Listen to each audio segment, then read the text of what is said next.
Hey everybody, Chase Hunter here. So I know long time no see, I have been super busy gathering new content for you. And in the meantime, I realized that you guys have a lot of questions. So I do want to answer your questions. I do see all the comments. I am not ignoring you. So as I've said before, I read all of them. It just takes me a little bit of time to look over them and get back to you because I am in the field. So today is Q&A day. Okay, so I'm gonna read off some of the questions that I have and I'm gonna just answer them here. So if you do not hear your question being answered, just go ahead and you can email me, text me, or send me question and I'll have an answer for you. All right. The first one that I'm seeing is, how much did you pay for that spot? So it's on the Renovation Reveal Transforming Detroit property, and it looks like it's one of my properties. So based on the thumbnail, from what I can see, it was the property that I paid $1,800 for. One guy says, move in ready, LOL. The brick and rounded entry is nice. It just needs a rehab. It's worth $25K as is.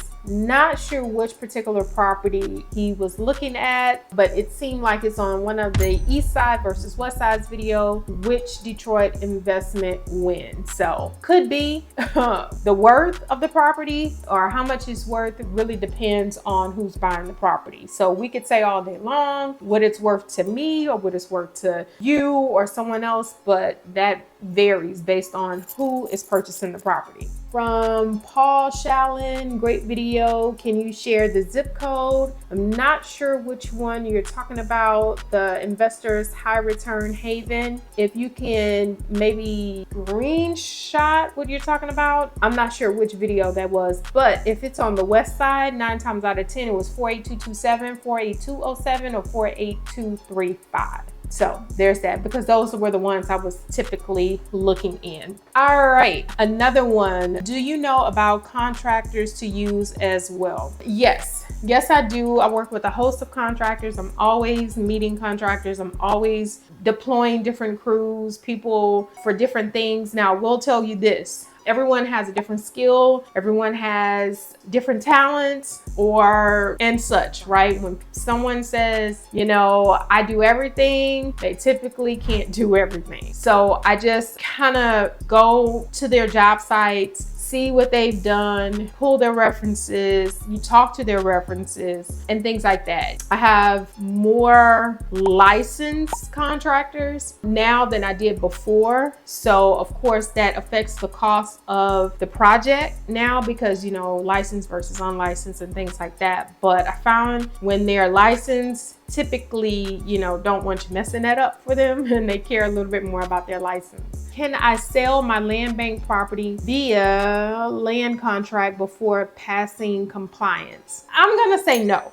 And the reason why I'm gonna say no is because it's a catch-22. Okay, what I would suggest is, because you don't know if the person that you're selling to is going to finish the work, okay? And then you're still liable. You're still on the hook for that property just because you sold it on a land, especially a land contract, right? You can be in default, they can be in default, and it's too sticky, okay? So I wouldn't do it. It's easy to get out of compliance once you stay focused on the things that need to be done versus trying to put the whole house together. You know, mine passed compliance without having any walls. Okay, so I tell people that all the time, you know, when dealing with these land bank properties. But the best thing is to get out of compliance first, because even though you sell on a land contract, it still has to go through title. And it only takes that one hiccup through seeing that title is not complete, and the hiccup is that it still belongs to the city of Detroit or the Detroit Land Bank, and they have to sign off, and then it triggers the whole thing.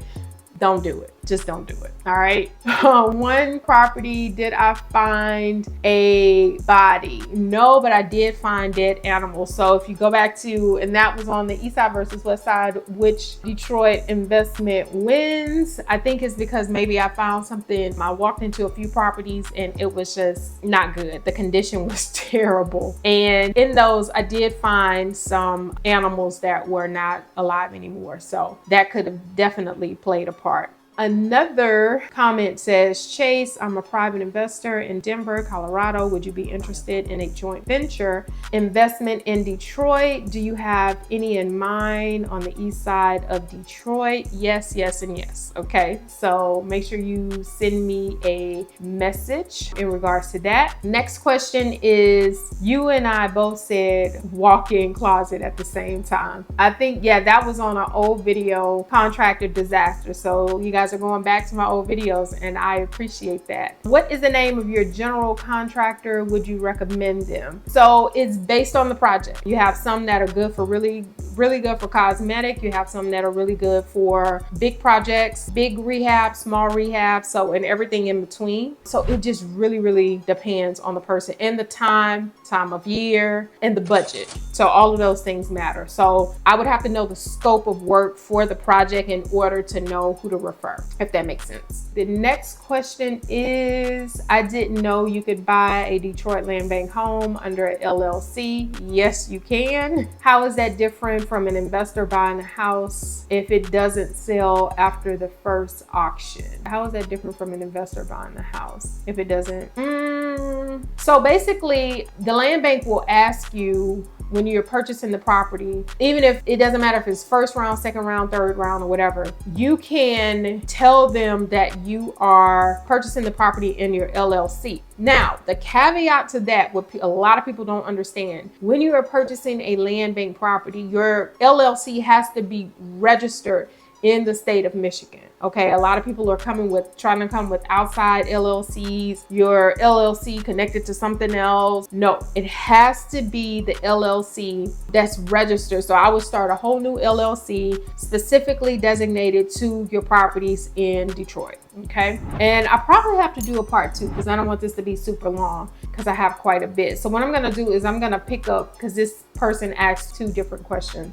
So I'm gonna pick up with them. This is part 1 of the Q&A, land bank questions, contractor questions, and everything in between, investing 101 basically. So let me know if you have any questions, leave them down in the comment section and I'll do more Q&As because this is easier than replying back to each and every one of them. So next time till you see me in the next video.